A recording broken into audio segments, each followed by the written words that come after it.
जय श्री कृष्ण। आपका स्वागत है आज के एपिसोड में।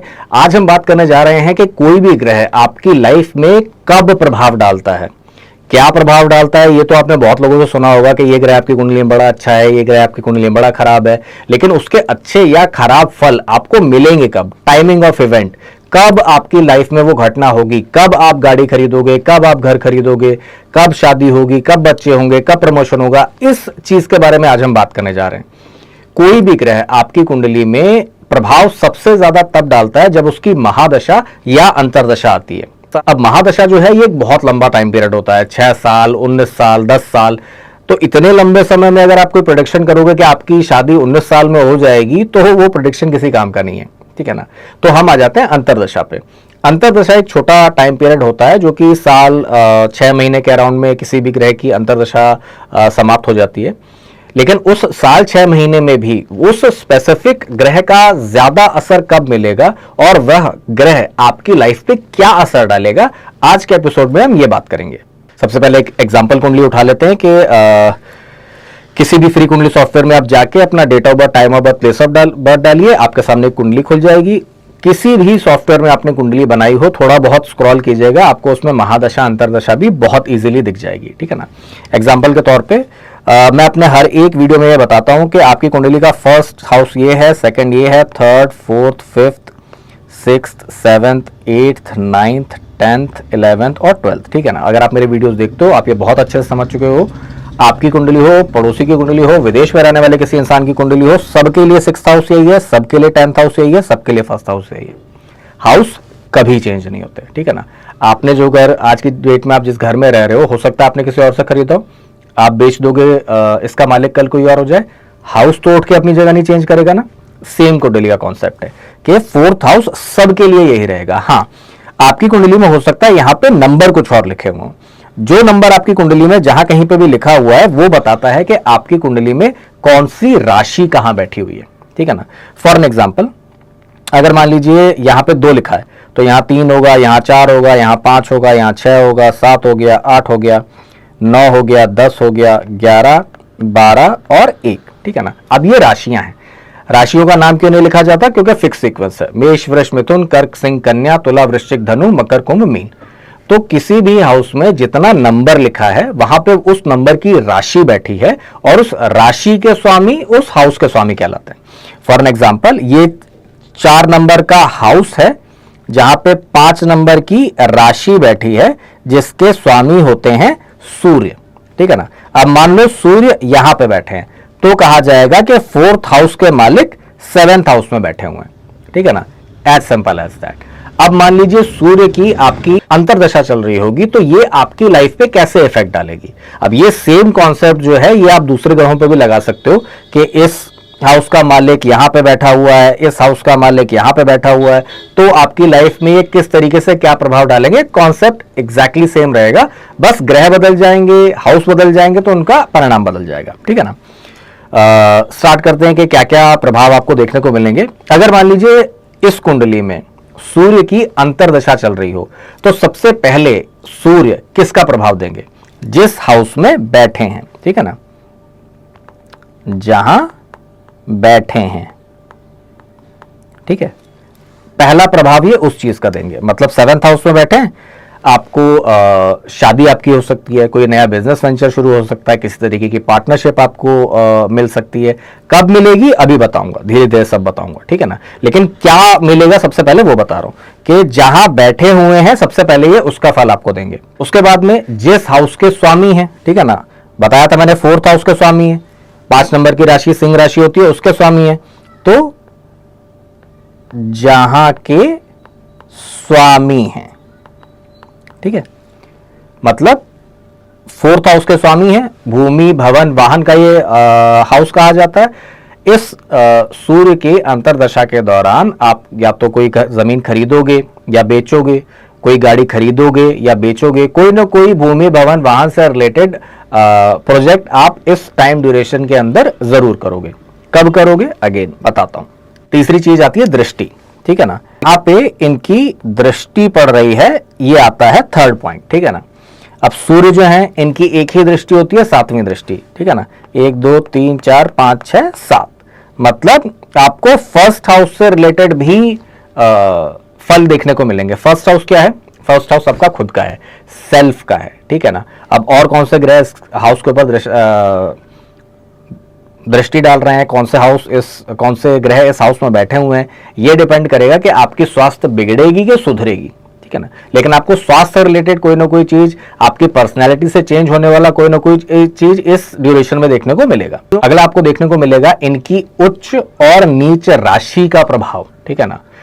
सूर्य जिन राशियों में उच्च होते हैं आपको उनका भी देखने को मिलेगा प्रभाव, ठीक है ना, उच्च, और जहां पे नीच होते हैं उनका भी प्रभाव देखने को मिलेगा।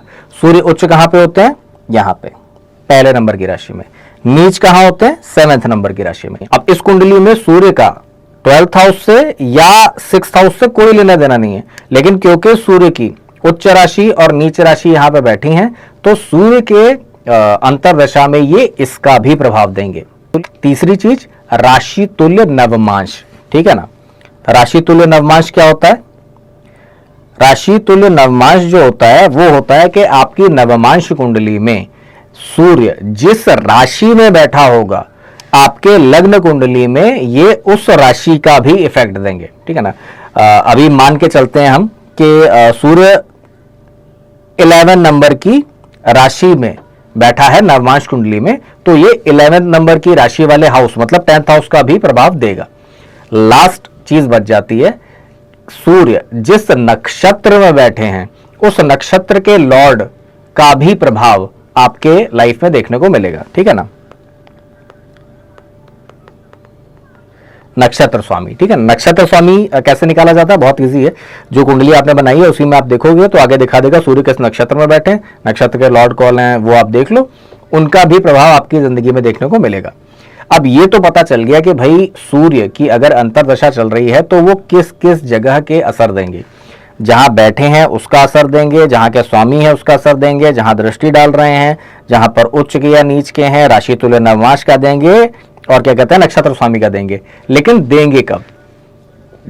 सूर्य की अंतरदशा मान लो 1 साल की अगर है तो उस पूरे 1 साल में आपको हर समय तो इन सारे रिजल्ट्स ये नहीं मिलते रहेंगे आपको, ठीक है ना, कि आपको पूरे साल ही शादी आपकी होती जा रही है, पूरे साल आपकी हर महीने शादी हो रही है, हर महीने आप गाड़ियां खरीद रहे हो, ठीक है ना, हर महीने ही आपको पर्सनैलिटी से रिलेटेड कोई चीज है या कोई ऐसी चीज आपको देखने को मिल रही है, ठीक है ना। कब इसका असर मिलेगा? सबसे इंपॉर्टेंट चीज आती है ये। पहले बात करते हैं जहां बैठे हैं इसका असर आपको देखने को कब मिलेगा। ये पहली चीज आपने देखनी है अपनी कुंडली से, जो लग्न कुंडली है वहां पे आपके अंतरदशा के लॉर्ड जो हैं, आपके अंतरदशा वाला जो ग्रह है वो कहां बैठा है, कहां का स्वामी है, कहां दृष्टि डाल रहा है, कहां उच्च का है, कहां नीच का है, कहां राशि तुल्य नवमांश आ रहा है, कहां नक्षत्र स्वामी आ रहे हैं। अब आपने सेकंड स्टेप देखना है गोचर चार्ट, ठीक है ना। गोचर मतलब ट्रांजिट चार्ट, उसके आपकी कुंडली में सूर्य ट्रांजिट कब कब कर रहे हैं, ठीक है ना। अब सूर्य का जो ट्रांजिट टाइम होता है, गोचर का समय होता है, वो ऑलमोस्ट 1 महीने का होता है।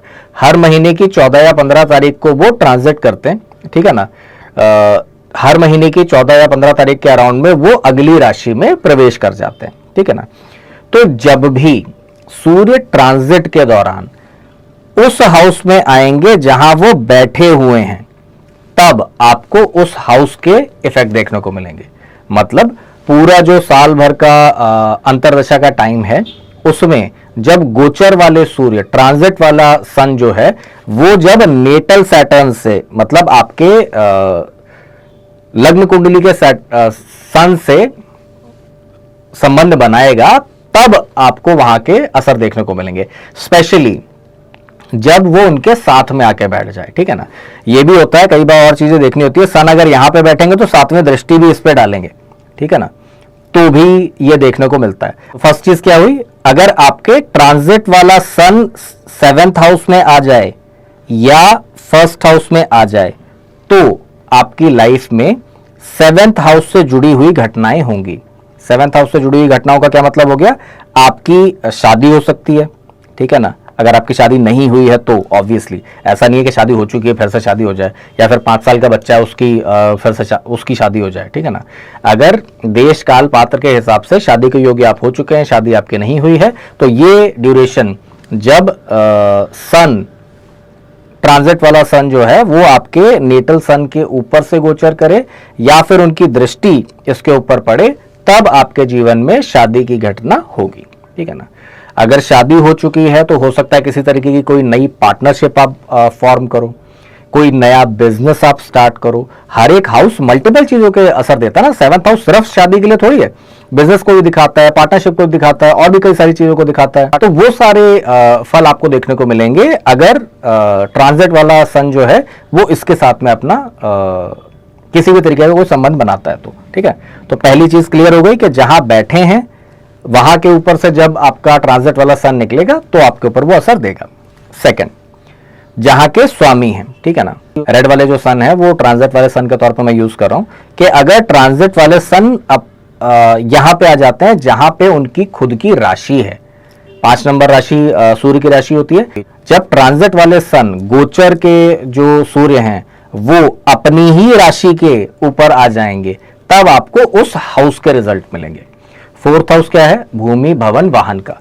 जिस समय ये जो 1 महीने का समय होगा जब सन आपके 4th हाउस में आ जाएंगे और आपके 4th हाउस के मालिक सन हैं, तो आपको भूमि खरीदने का, भवन खरीदने का, वाहन खरीदने का अवसर मिलेगा, ठीक है ना।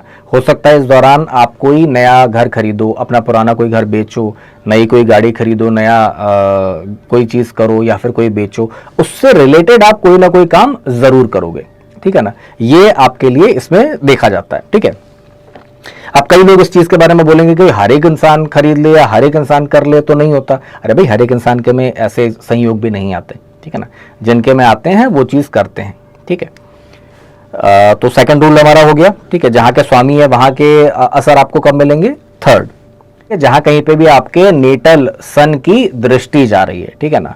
जब कभी भी आपके गोचर के सूर्य, मतलब ये रेड से मैं जो दिखा रहा हूं, ये जब आपके उस जगह पे पहुंचेंगे जहां पे आपके नेटल सन की दृष्टि पड़ रही है, तो आपको उस हाउस के असर देखने को मिलेंगे। मतलब आपका जो लग्न का सूर्य है वो तो 7th हाउस में बैठा हुआ है, लेकिन उनकी दृष्टि पड़ रही है 1st हाउस के ऊपर। तो जब 1st हाउस में आपके सूर्य गोचर करके आएंगे, ट्रांजिट करके आएंगे, तो फिर आपकी जीवन में पर्सनैलिटी वाइज कोई ना कोई चेंज जरूर आएगा, ठीक है ना। आपकी हो सकता है आप अपने फिटनेस के ऊपर ध्यान देना शुरू कर दो, ठीक है ना। हो सकता है आप किसी तरीके का कुछ नया काम करना शुरू कर दो, ठीक है ना। हो सकता है आपको शरीर से रिलेटेड कोई परेशानी भी हो, ठीक है ना। कोई बीमारी डिटेक्ट हो सकती है, कोई परेशानियां आपकी लाइफ में आ सकती हैं, ये भी आपको देखने को मिल सकता है। मतलब अपने से रिलेटेड, सेल्फ से रिलेटेड कोई ना कोई नई चीज आपके साथ में जरूर होगी, ठीक है ना। तो वो महीना अगर मैं कहूं तो आपको थोड़ा ध्यान रखना है, जब आपका ट्रांजिट सन नेटल सन के इस दृष्टि में, इस पोजीशन में आ जाए, तब आपको थोड़ा ध्यान रखना है कि भाई आपकी सेहत के ऊपर प्रभाव पड़ सकता है। आप थोड़ा डाइट के ऊपर ध्यान रखो, एक्सरसाइज करो, चीजों के ऊपर ध्यान दो, आपके लिए सही रहेगा, ठीक है। नेक्स्ट नंबर पे आते हैं, तो आता है उच्च और नीच की राशियां, ठीक है ना। ये नंबर 1 जो है ये है सूर्य की उच्च की राशि, ये है सूर्य की नीच की राशि। अब तक शायद आप एक्सरसाइज समझ गए होंगे कि जब भी ट्रांजिट वाले सन यहां पर आएंगे सूर्य की उच्च राशि में या नीच राशि में आएंगे, तो उसके असर दिखाएंगे, ठीक है ना। अब सूर्य की उच्च राशि जो है वो आपके 12th हाउस में है। इसका मतलब आपको विदेश यात्रा का मौका मिल सकता है, आप किसी तरीके का इन्वेस्टमेंट करो, ये देखने को मिल सकता है। किसी न किसी तरीके की नींद से रिलेटेड कोई चीज हो, नींद आ नहीं रही है, बहुत ज्यादा नींद आ रही है, ये चीज देखने को मिल सकता है, ठीक है ना। अगर नीच राशि में सूर्य आ गए हैं तो उसी की परेशानियां आपको देखने को मिल सकती हैं, कोई बीमारी आपको देखने को मिल सकती है। अब 6th हाउस क्या है? रोग रिपू ऋण का है, किसी से जबरदस्ती लड़ाई हो जाए, ठीक है ना, कोई बीमारी आपको लग जाए, ठीक है ना, कोई कर्जा आपको लेना पड़ जाए, इस तरीके की चीजें आपको देखने को मिल सकती हैं। मतलब जिस ग्रह की भी अंतर्दशा चल रही है, जब वो अपने नीच राशि में गोचर करेगा, तब आपको बुरे प्रभाव उस हाउस के देखने को मिलेंगे। उच्च में गोचर करेगा तो अच्छे प्रभाव देखने को मिलेंगे, ठीक है ना। नेक्स्ट आ जाते हैं, नेक्स्ट क्या प्रभाव आपको देखने को मिलेगा। 7, 1 और सूर्य, राशि तुल्य नवमांश। अब राशि तुल्य नवमांश जो है, जैसा मैंने कहा कि मान लीजिए कि अभी तो क्योंकि ये एक हाइपोथेटिकल कुंडली मैंने बना रखी है आपको समझाने के लिए, आप जब अपनी कुंडली खोलोगे उसमें आपने देखा कि सूर्य जो है वो जहां कहीं पे भी बैठे हुए हैं लग्न में, आपको चेक करना है नवमांश कुंडली में कहां बैठे हैं। हमने एग्जांपल लिया था कि अगर मान लो नवमांश कुंडली में जो सूर्य हैं वो मान लो यहां बैठे हुए हैं, ठीक है, तो जब गोचर वाले सूर्य यहां पे आएंगे तब आपको 10th हाउस का रिजल्ट देखने को मिलेगा। 10th हाउस का क्या मतलब हुआ कि आप जहां पे काम करते हैं वहां पे वर्क एनवायरनमेंट की कोई बात हो रही है, वर्क कल्चर की कोई बात हो रही है, आपका समाज में जो सम्मान है, आपका कार्य क्षेत्र जो है उसमें किसी न किसी तरीके का बदलाव आपको देखने को मिल सकता है। लोकेशन चेंज हो सकती है, प्रमोशन मिल सकता है, आपको डिमोशन हो सकता है, किसी न किसी तरीके से आपकी इज्जत बढ़ जाए आपके कार्य की जगह पे, ये देखने को मिल सकता है, कोई बदनामी वाली चीज हो जाए ये देखने को मिल सकता है। तो बाकी सारे किसके साथ में कंजंक्शन कहाँ कैसे बन रहा है वो देखना पड़ेगा, लेकिन आपको कार्य क्षेत्र से रिलेटेड किसी न किसी चीज का अनुभव देखने को जरूर मिलेगा, ठीक है ना। कार्य क्षेत्र में आपको कुछ ना कुछ देखने को जरूर मिलेगा इस ट्रांजिट के दौरान। लास्ट रह जाता है नक्षत्र स्वामी, कि आपको यह देखना है कि आपकी कुंडली में जो सूर्य हैं वो किस नक्षत्र में बैठे हैं। अब मान लेते हैं कि सूर्य जो हैं ये बुध के नक्षत्र में बैठे हैं, ठीक है ना, और बुध जो है वो आपके आके बैठ गए हैं यहां पे, ठीक है ना, मरकरी, ठीक है।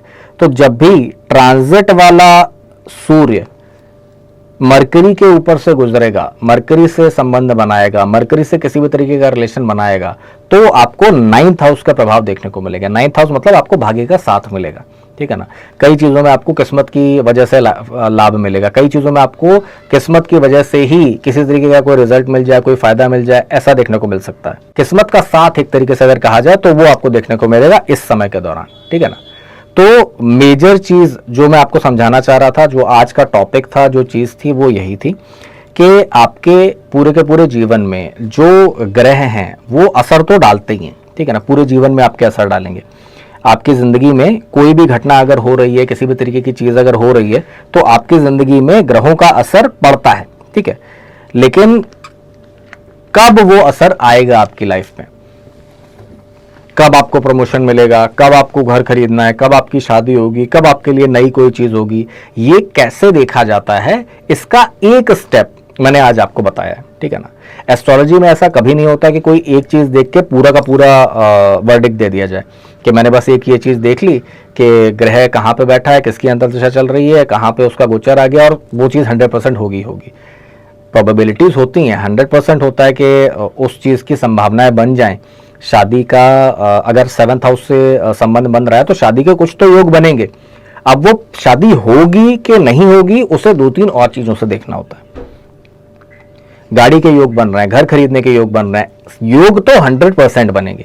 घर पर बात होनी शुरू हो जाएगी कि चलो घर खरीद लेते हैं नया, या फिर गाड़ी खरीद लेते हैं नई, या फिर आपको एकदम से कहीं ऑफर आने शुरू हो जाएंगे, आपके मन में विचार आने लगेगा कि मुझे ये चीज करनी है। लेकिन एक्चुअली में वो चीज हो पाएगी या नहीं, इसके लिए 2-3 चीजें और देखनी होती हैं। तो जब भी आप किसी एस्ट्रोलॉजर के पास जाते हैं तो कोई एक चीज देख के अगर वो प्रेडिक्शन दे रहा है कि भाई केतु 7th हाउस में बैठे हुए हैं, इनका तो तलाक हो गई होगा, तो वो हमेशा गलत साबित होता है, ठीक है ना।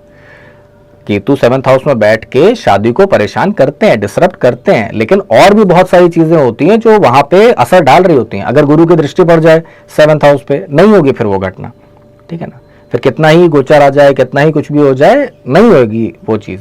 तो कई सारी चीजें होती है जिनको मिला के देखना होता है। लेकिन अगर आप अपनी कुंडली पढ़ना चाहते हैं, सीखना चाहते हैं, तो ये एक बहुत इंपॉर्टेंट चैप्टर है आपके लिए कि कोई भी ग्रह की जब अंतर्दशा आती है तो आपकी लाइफ के ऊपर क्या इफेक्ट डालती है, आपको किस तरीके से प्रभावित करती है, कौन से फल किस समय आपको देखने को मिलते हैं। आज के एपिसोड में हमने ये चीज़ जाना। अब ऐसी ही एक नॉलेजेबल एपिसोड के साथ अगली बार हम फिर से मिलेंगे। तब तक के लिए जय श्री कृष्ण।